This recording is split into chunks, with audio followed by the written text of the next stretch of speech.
salam sejahtera untuk kita semua. Kembali lagi dengan saya Merdion Cenenomnanu. Saya mahasiswa dari kampus Institut Agama Kristen Negeri Kupang atau yang biasa disapa IAKN Kupang. Dalam video ini saya buat untuk memenuhi tugas akhir saya atau tugas mata kuliah, yaitu Filsafat Pendidikan Agama Kristen.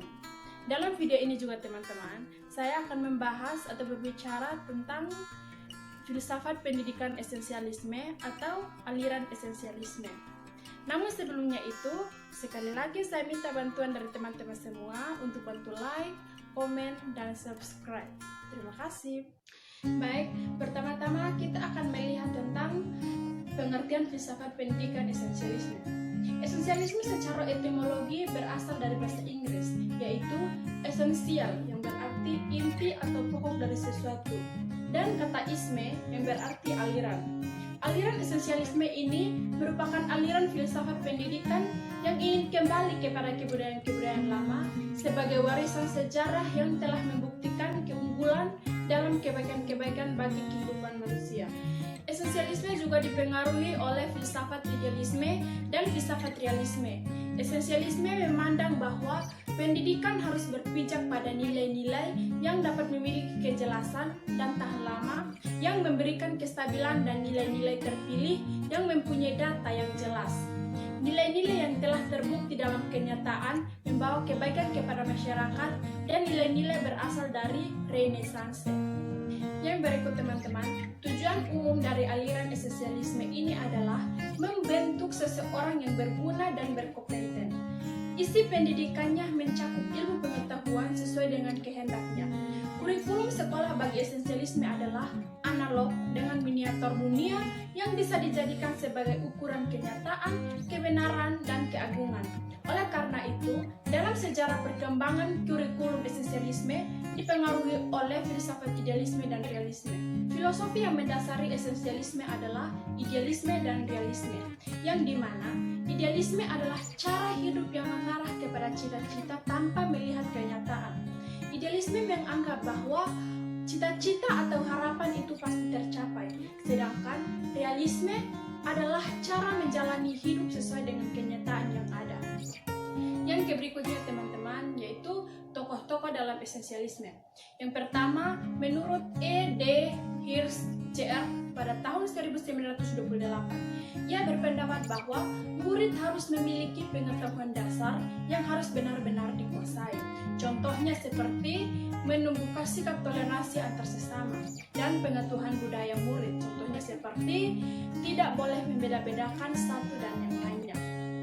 Yang kedua, menurut William C. Buckley pada tahun 1874 sampai 1946, ia berpendapat bahwa filsafat pendidikan esensialisme mempunyai ciri-cirinya.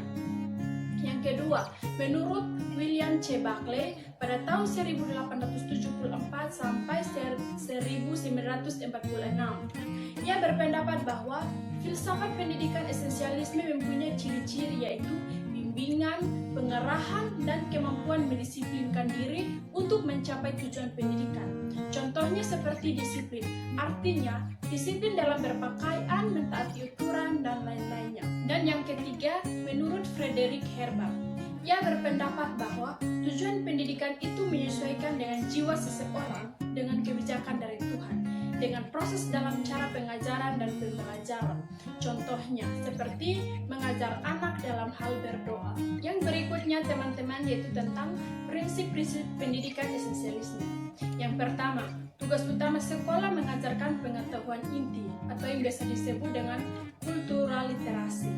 Artinya, pengetahuan yang benar-benar harus dikuasai oleh murid agar dapat menghadapi kehidupan. Contohnya seperti belajar. Yang kedua, belajar membutuhkan kerja keras dan disiplin. Artinya, murid perlu diberikan tugas yang lebih menantang dan sulit. Mereka perlu dihadapkan dengan kerja keras, disiplin diri, dan memfokuskan perhatian pada bahan pelajaran. Yang ketiga, guru adalah pusat otoritas dalam kelas.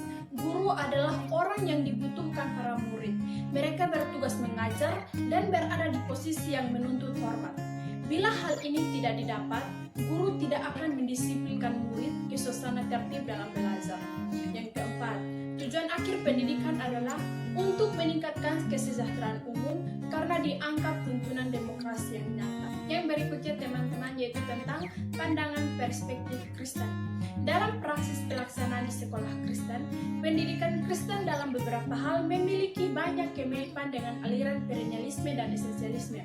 Keduanya menekankan metode penguasaan materi pelajaran, tetapi memiliki motif dasar yang berbeda. Ciri khusus pendidikan Kristen menekankan pembinaan dan kerohanian, kualitas pendidikan, guru yang berotoritas, penegakan disiplin dan kerja keras. Pengenalan kasih Kristus dalam menunjukkan Kristus sebagai satu-satunya sumber keselamatan, kebenaran, hikmat, dan pengetahuan menjadi penata layanan para pendidik Kristen di sekolah. Proses pendidikan harus dikembalikan dalam tugas panggilan sebagai orang Kristen dalam memberitakan kasih Allah dengan konsep hakikat anak, hakikat guru, hakikat pembelajaran, dan hakikat ilmu pengetahuan. Keempat konsep ini harus dipahami pendidik Kristen supaya memahami panggilan orang Kristen dalam tugas mendidik di sekolah Kristen. Kebenaran yang hakiki adalah mengenal Allah pencipta. Tuhan Allah adalah kebenaran itu sendiri. Kebenaran itu melekat padanya karena Dia yang menciptakan segala sesuatu. Kebenaran Allah adalah kekal, mutlak, dan tidak terbatas. Sekolah Kristen harus dapat mengajarkan kebenaran sejati, hal yang tidak didapati pada sekolah sekuler. Kebenaran Allah adalah kebenaran mutlak yang tak dapat diragukan lagi. Kebenaran firman Tuhan adalah fondasi utama pendidikan Kristen. Pernyataan firman Tuhan yang menegaskan bahwa Kristus adalah satu-satunya jalan kebenaran dan hidup.